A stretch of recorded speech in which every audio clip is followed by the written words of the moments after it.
Hello friends, welcome back to channel. मैं संदीप कुमार सोनी आपका इस पर्सनालिटी डेवलपमेंट के नए वीडियो में स्वागत करता हूं।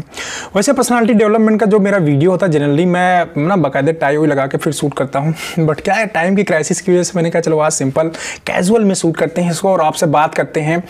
क्योंकि जब हम कैजुअल में होते हैं, जीन्स या स्पोर्ट्स शूज वगैरह पहने होते हैं ना, तो हमारे अंदर एक कॉन्फिडेंस लेवल अलग सा आ जाता है। ठीक है, अब ये सभी लोगों के साथ में होता है या नहीं होता, लेकिन मेरे साथ में बहुत ज़्यादा होता है क्योंकि मैं डेली यार रेगुलर पैंट शर्ट टाई ये सब लगा कितने ऊब चुके होते हैं कि जब हम इस टाइप की ड्रेस पहनते हैं तो ऑटोमेटिकली अलग सा कॉन्फिडेंस आ जाता है क्योंकि इसको पहनने का मौका कम मिलता है, स्पोर्ट्स शूज या कैजुअल ड्रेस वगैरह। ठीक है, तो आज मैं इस वीडियो में इसीलिए बात करूंगा कि अपने साइनेस को कैसे दूर किया जाए। अगर आपने अबाउट मी का मेरा वीडियो देखा हुआ हो तो उसमें मैंने बताया कि मैं जब अर्लियर में अपने अगर डेज की बात करूं, मैं बहुत साइनेस था मेरे अंदर। ठीक है, बहुत मतलब शर्माता था। तो बहुत सारे लोग ऐसे होते हैं और साइनेस की वजह से क्या होता है कि जो हमारे अंदर क्वालिटीज होती हैं या बहुत सारी इंफॉर्मेशन हमारे अंदर होती है तो उस चीज को हम एक्सप्रेस नहीं कर पाते फ्रेंड। ये बहुत ज्यादा प्रॉब्लम है और अगर आपको एज ए लीडरशिप स्किल आपके अंदर डेवलप करना है तो इस प्रॉब्लम को सॉर्ट आउट करना पड़ेगा। आज आपसे मैं 6 ऐसी बातें शेयर करूंगा जिससे आप अपने साइनेस को खत्म कर सकते हैं। खत्म मतलब मीन्स आप एक लीडरशिप को जो स्किल्स अपने अंदर डेवलप कर सकते हैं। उसमें जो पहला पॉइंट है वो है एक्ट कॉन्फिडेंटली। मतलब आपको जहां भी बोलने का मौका मिले, जब भी आप बोले तो कॉन्फिडेंस साथ बोलिए। इस तरह बोलिए कि जो वहां पूरा ऑडियंस आपके सामने बैठा हुआ है उसमें सबसे ज्यादा नॉलेज आपके पास में है। ठीक है, अगर अपनी बात को आप पूरे दमदार तरीके से नहीं रख पाएंगे किसी भी सोसाइटी के अंदर, जहां भी आप बात कर रहे होंगे, तो आपके बात को शायद सुना नहीं जाएगा या उतने ध्यान से लोग देखेंगे नहीं, सुनेंगे नहीं। ठीक है, आपकी तरफ अट्रैक्ट नहीं होंगे। अगर लेकिन अपनी बात को आप कॉन्फिडेंस के साथ डिलीवर करते हैं या फिर आप इंटरव्यू में जा रहे हैं, ठीक है, इंटरव्यूअर के सामने बैठे हुए, कई बार क्या होता है कि मैं भी क्योंकि बहुत सारे इंटरव्यू लेता हूं, कई बार क्या होता है हम कैंडिडेट को इसलिए सेलेक्ट कर लेते हैं कि उसके अंदर कॉन्फिडेंस बहुत ज्यादा होता है। जो चीजें हम पूछते हैं उसको आ नहीं रहा होता है, बट वो इतना कॉन्फिडेंटली डिलीवर करता है चीजों को कि लगता है कि अगर मैं इसको सिखाऊंगा तो ये सीख जाएगा। देखिए, किसी के अंदर लर्निंग हैबिट है ना तो हम उसको डेवलप किया जा सकता है, अगर बट किसी के अंदर अगर लर्निंग हैबिट नहीं है तो उसको डेवलप नहीं किया जा सकता। आपको बहुत ज्यादा आता है बट उसको आप एक्सप्रेस नहीं कर पा रहे तो मैं आपको लेके भी कुछ नहीं कर पाऊंगा। ठीक है, ऐसे कैंडिडेट को इंटरव्यूअर सेलेक्ट नहीं कर पाता या जो लोग अपनी बात को कॉन्फिडेंटली डिलीवर नहीं कर पाते वो ज्यादातर एरिया में फेलियर उनको मिलता है क्योंकि वो अपने आप को एक्सप्रेस नहीं कर पाते। तो पहला जो पॉइंट है वो यही है कि जब भी आपको मौका मिले तो अपने आप को बिल्कुल कॉन्फिडेंटली आप डिलीवर करिए, कॉन्फिडेंटली अपनी बात को रखिए। ठीक है, दूसरी जो डोंट टेक अप्रूवल्स। जब कई बार बहुत सारे लोगों ना हैबिट होती है, कोई भी बात कहने से पहले ना किसी से पूछते हैं क्या मैं सही बोल रहा हूँ नहीं बोल रहा हूँ, या फिर मैं ये बात कहना चाहता हूँ सही है या नहीं है। डाउटफुल रहते हैं हमेशा। ठीक है, कोई बात एक्सप्रेस करने से पहले, बोलने से पहले उनको अप्रूवल की जरूरत पड़ती है। तो ये हैबिट अपने माइंड से निकाल दीजिए कि आप, जैसे मैंने फर्स्ट पॉइंट जैसे मैंने बताया कि अपनी बात को अगर आप रख रहे हैं तो आप बिल्कुल 100% श्योर रहिए कि आपसे ज्यादा कोई और नहीं जानता है, तो किसी के अप्रूवल की जरूरत नहीं है आपको। ठीक है, तो अपनी बात को आप कॉन्फिडेंटली रखिए विदाउट एनी अप्रूवल। चलिए तीसरे पॉइंट की अगर मैं बात करूं, बी स्ट्रेट फॉरवर्ड। कई बार क्या होते हैं लोग ना झोल मोल की बात करते हैं, घुमा के बात करेंगे। किसी बात को रखना है, कहना है तो वो स्ट्रेट फॉरवर्ड नहीं, स्ट्रेट फॉरवर्ड सीधे नहीं बोलेंगे, उसको वो समझाने की कोशिश करने लगते हैं या सोचते हैं आदमी समझ जाएगा, या उनके अंदर कई बार डर रहता है कि मैं स्ट्रेट फॉरवर्ड इसको बोल जाए, मैं सीधे बोल दूंगा तो इस आदमी को बुरा लग जाएगा। उनके अंदर ये थिंकिंग होती है, तो उस चीज़ को घुमाने के बहुत सारे हैबिट थे। मेरे एक सीनियर भी ऐसे थे, उनकी हमेशा आदत थी यही कि जब भी वो कोई बात बोलते थे वो सीधे कभी नहीं बोलते थे, उसको घुमाते थे पहले। मतलब अगला आदमी अगर उसको बात को समझना है तो उसको सोचना पड़ता था ये आदमी कहना क्या चाह रहा है।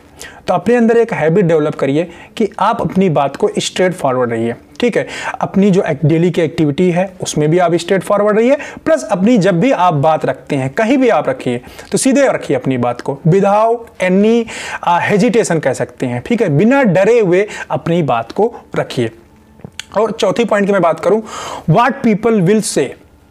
बहुत सारे लोगों के मन में होता कि हमारे बारे में लोग क्या कहेंगे। जैसे मैं एक बहुत सिंपल एग्जांपल दूं, क्लास में क्या होता है, कभी कोई टीचर क्वेश्चन पूछता है ना तो बहुत सारे लोगों को आ रहा होता है। ऐसा नहीं कि एक ही दो स्टूडेंट को होता है, आ रहा होता है, बहुत सारे स्टूडेंट्स को आ रहा होता है, लेकिन उसमें हाथ कितने लोग खड़ा करते हैं? 1 2 3 4।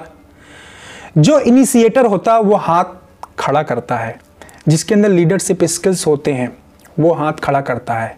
ठीक है, अभी आ तो सबको रहा था, लेकिन शाबाशी किसको मिलती है? जो हाथ खड़ा करता है। एक बार हुआ, 2 बार हुआ, 3 बार हुआ। देखिए जो हाथ खड़ा करता है ना, जनरली वही बार बार खड़ा करता मिलेगा क्लास के अंदर। आपने देखा, अगर आपने खुद की क्लास में, आपने चाइल्डहुड में या ग्रेजुएशन में कहीं भी आपने ऑब्जर्व किया हो कि जो बताता है वो हमेशा बताता है। ऐसा नहीं कि आज ये बताया है तो कल वो हाथ नहीं खड़ा करेगा। जो खड़ा करता है तो हमेशा ही खड़ा करता है। और ऐसा कोई जरूरी नहीं कि हर बार जब वो बताता है तो उसकी बात बिल्कुल सही हो, इस बात की कोई गारंटी, वो गलत भी होता है, बट उसके अंदर क्या होता है ना, वो कॉन्फिडेंट होता है।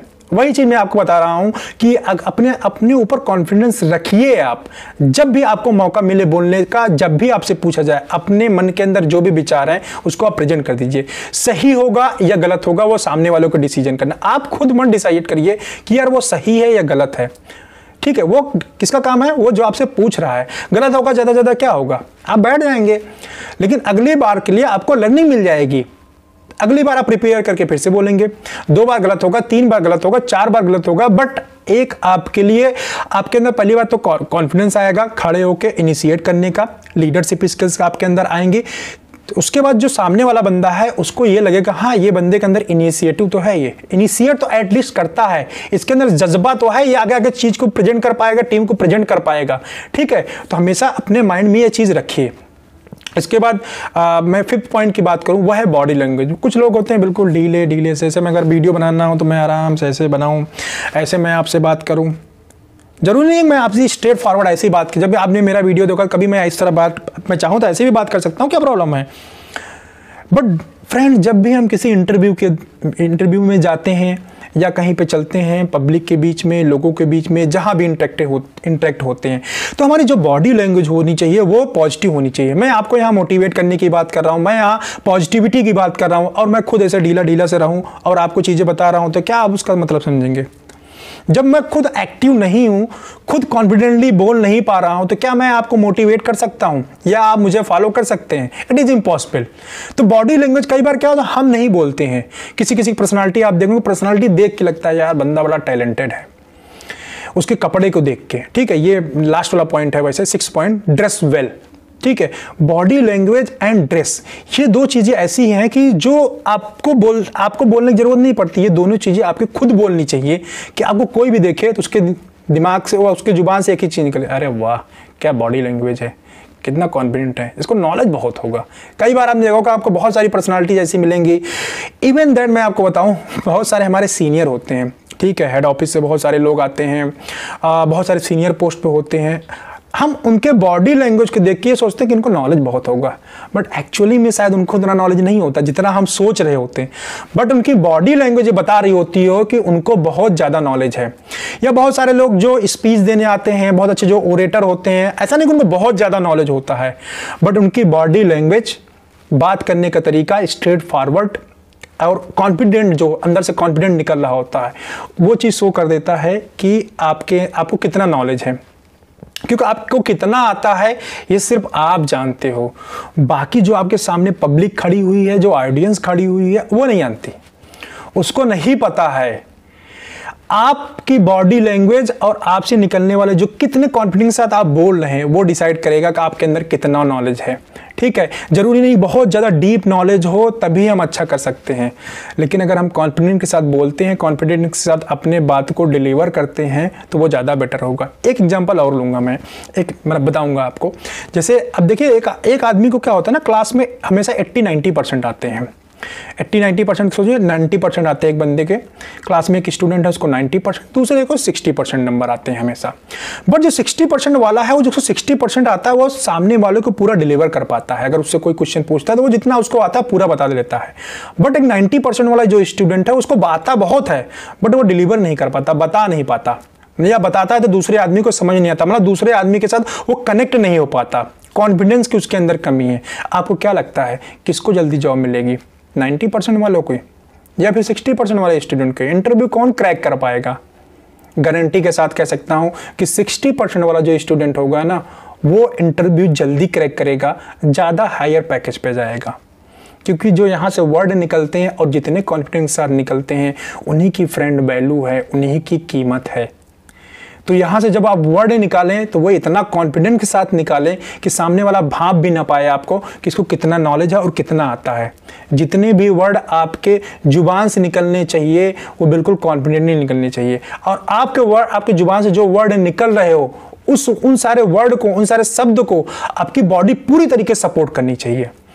अगर आपने ये दो कॉम्बिनेशन बैठा लिया मीन्स सभी के अंदर, देखिए बाई बर्थ किसी के अंदर नहीं होता। मैंने बताया मैं खुद बहुत ज़्यादा साइनेस नेचर का था, मैं बहुत साई हुआ करता था, बट ये बोलते बोलते मैंने अपने अंदर हैबिट डेवलप किया। तो ये सारे जो आपको चीज़ें मैं बता रहा हूँ, ये चीज़ें डेवलप की जा सकती हैं, ये चीज़ें सीखी जा सकती हैं। इसके लिए आप बुक्स रिफर कर सकते हैं, वीडियोस देख सकते हैं, प्रैक्टिस कर सकते हैं। जैसे मैं वीडियो बना रहा हूं, ऐसी वीडियो बना के आप प्रैक्टिस कर सकते हैं। बहुत सारे डिफरेंट वे हैं जिसके थ्रू इन सारी चीज़ों को डेवलप किया जा सकता है। बट डेवलप करने के लिए बस एक चीज़ की रिक्वायरमेंट होती है, वो है चाह। अगर आपके अंदर चाह है तो आप उसको डेवलप कर सकते हैं। अगर आपके अंदर चाह नहीं है तो आप किसी भी प्रॉब्लम से बाहर नहीं निकल पाएंगे। ठीक है, तो ये था वीडियो साइनेस खत्म करने के लिए। अगर ये 6 पॉइंट आप फॉलो करते हैं लाइफ के अंदर, ठीक है, इन 6 पॉइंट को अगर आप फॉलो करते हैं तो लाइफ के अंदर अपनी साइनेस को बिल्कुल आप खत्म कर सकते हैं। अगर आपको वीडियो इंफॉर्मेटिव लगा हो, कुछ इसके अंदर मिला हो, कुछ आपके लाइफ के अंदर वैल्यू एडिशन हो, तो वीडियो को लाइक जरूर कर दीजिएगा। चैनल पर नए हैं तो सब्सक्राइब कर दीजिएगा, और बगल में बेल आइकॉन दिया है, हिट करके जाइएगा, ऑल नोटिफिकेशन को प्रेस कर दीजिएगा, ताकि ऐसे इंफॉर्मेटिव वीडियो मैं आपके लिए लेके आता हूं, ऐसे मोटिवेशनल वीडियो लेके आता हूं तो वो आपसे मिस ना होने पाए। Thanks for watching this video. मिलते हैं हम फिर नेक्स्ट वीडियो में।